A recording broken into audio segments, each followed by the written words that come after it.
How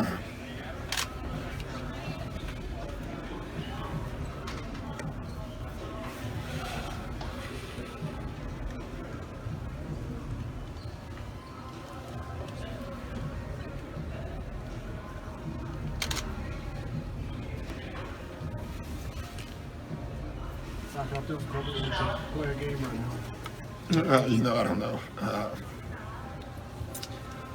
You know,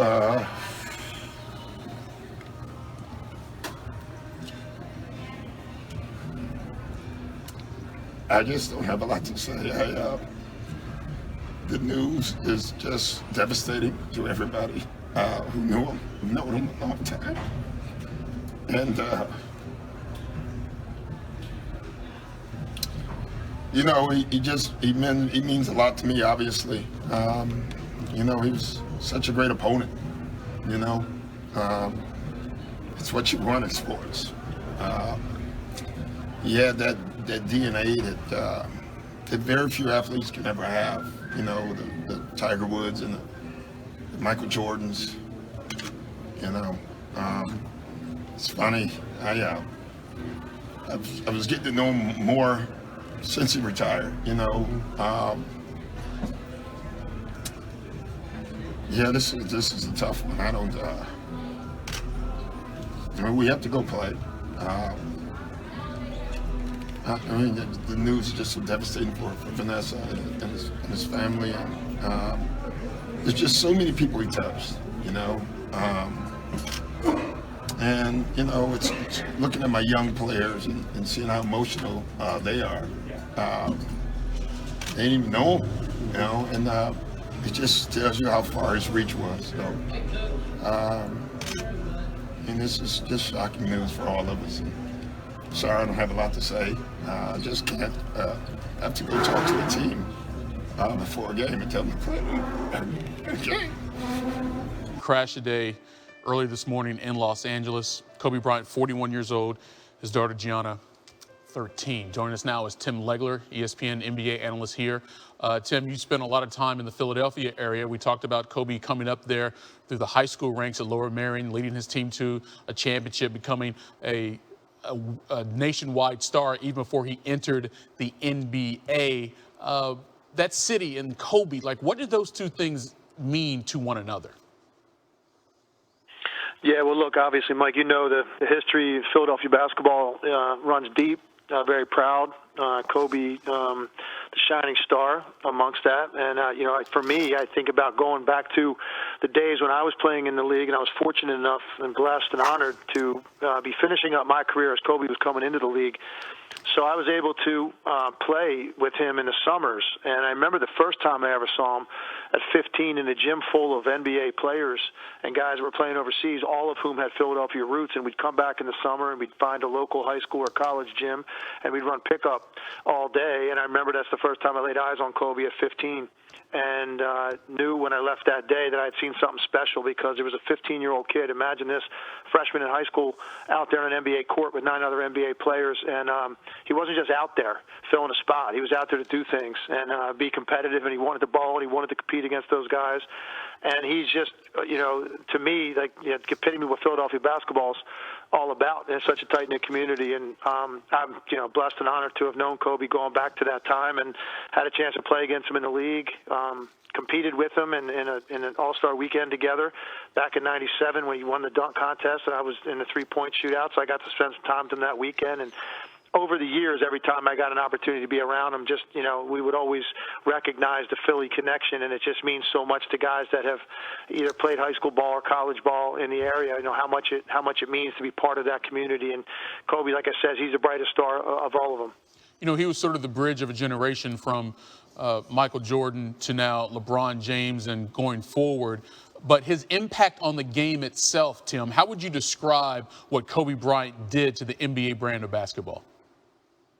Well, I think the greatest tribute you can give to a player is to understand the way that he worked at his craft and how much he loved the game perpetuates an entire generation to love it more. And that's really what Kobe Bryant was. If you think about the history of the league, there are certain guys that are, really influential, more influential than others over generations. And Kobe Bryant's one of the most influential, not only players that ever played in the NBA, Mike, he's one of the most influential athletes of all time in terms of the number of players that emulated him, looked up to him, and wanted to be him. And so that's, to me, the greatest compliment you can give a player is you never cheated the game. He loved the game. He gave everything he had to it, and as a result, he influenced an entire generation of athletes to want to be like Kobe Bryant. I mean, what more can you do to honor someone than to try to want to be like them? And if you interview, the players that went across the league, 450 guys now, it's amazing how many guys grew up wanting to be Kobe Bryant. So that, to me, is the greatest testament you can give to a player. And for me, the combination of the athletic ability with the fundamentals, this was one of the most fundamentally sound players the league has ever seen, despite his raw athletic ability. And a guy that was just a testament to what loving the game is all about. You just want to continue to perfect who you are as a player, and that was Kobe at all times. I mean, one of the most competitive people that's ever lived.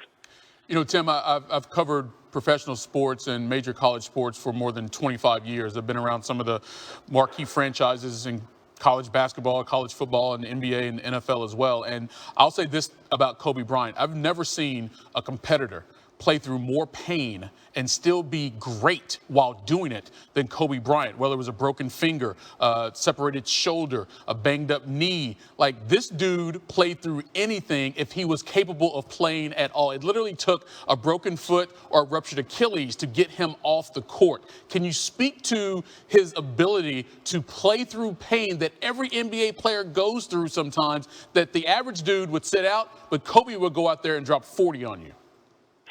Yeah, that's a great point, and I think for me, the way you sum that up with Kobe is the reason I have so much admiration and respect is, Kobe was one of those guys I considered a guaranteed investment of my time. For the next 2.5 hours, if I was going to watch Kobe Bryant play, I knew what I was going to get. I was going to get a guy that never cheated a single play. He never frame of mind. He never was lazy on the court. He never took a play off. He never laid on a screen. He never jogged back on defense. He was a guy that for the next 2.5 hours, as a basketball fan, you were going to get a guaranteed return on your investment of time. And that you could only do that by playing through injuries, because we all feel it. I mean, I played 10 years in the league, and there's not a guy that plays in the course of an NBA season that's not feeling it every single day. And some guys have minor things, some more major, but all of us feel it. And so to go out there night after night, I think he played more than 80 games 6 times in his career. To go out there night after night with the kind of responsibility that the superstars have on their shoulders and play through that stuff, Kobe Bryant is the epitome of what that is. So I think it's a great point for him, and that's one of the reasons I'm so sad today, Mike, is because you give so much to the game as a player, and he did it for 20 years, and then to make the transition to the next phase of your life, because you miss so much as a parent, as a husband, as a family man, giving to the game, because it consumes you to such an extent to be great and to make it to that. To then make the transition and the things you have to look forward to with the rest of your life, and to celebrate that time with your family, and to do all those things that you so looked forward to as a player, but you couldn't commit to because of your craft. That, to me, is what's so tragic in this. And having 2 children with my kids and know what those times were like, traveling to tournaments and spending all of that time together. To me, the things that are left undone for Kobe to do and the great things he was going to do, going to spend with his family and the impact on his daughters, that to me is the real tragedy, and all of this made me just flat out sick today and shaken to the core by hearing this. Yeah, Tim, Thing went quiet. There started to be more jerseys, Kobe Bryant jerseys, obviously. People just wanted to be together downtown here, and just seeing how everyone is rallying and holding each other and embracing. I watched someone already show artwork, and there was also a flower bouquet already being, presented and erected right in front of Staples. It just is unreal how quickly this has all come together. Just processing this news. And I think in times like this is when, everyone unites. And so me personally, being a part of the women's basketball community, this is just extremely personal for us as well. I know we talk a lot about his NBA credentials, but he was very much present at WNBA games, saw him at WNBA All-Star. I'm a member of the Los Angeles Sparks, and he's had a tremendous relationship with our organization, so much so that my head coach, Derek Fisher, always tells us stories about how to be a champion each and every day based on going up against Kobe in practice. I even remember we saw Kobe. Kobe called us into his private room with his daughters at the U.S. Women's National Team training competition that we were able to witness and attend, and he spent the entire halftime plus and then some, about like 30 minutes, talking to us about how to understand Coach Fisher and how to compete at the highest level.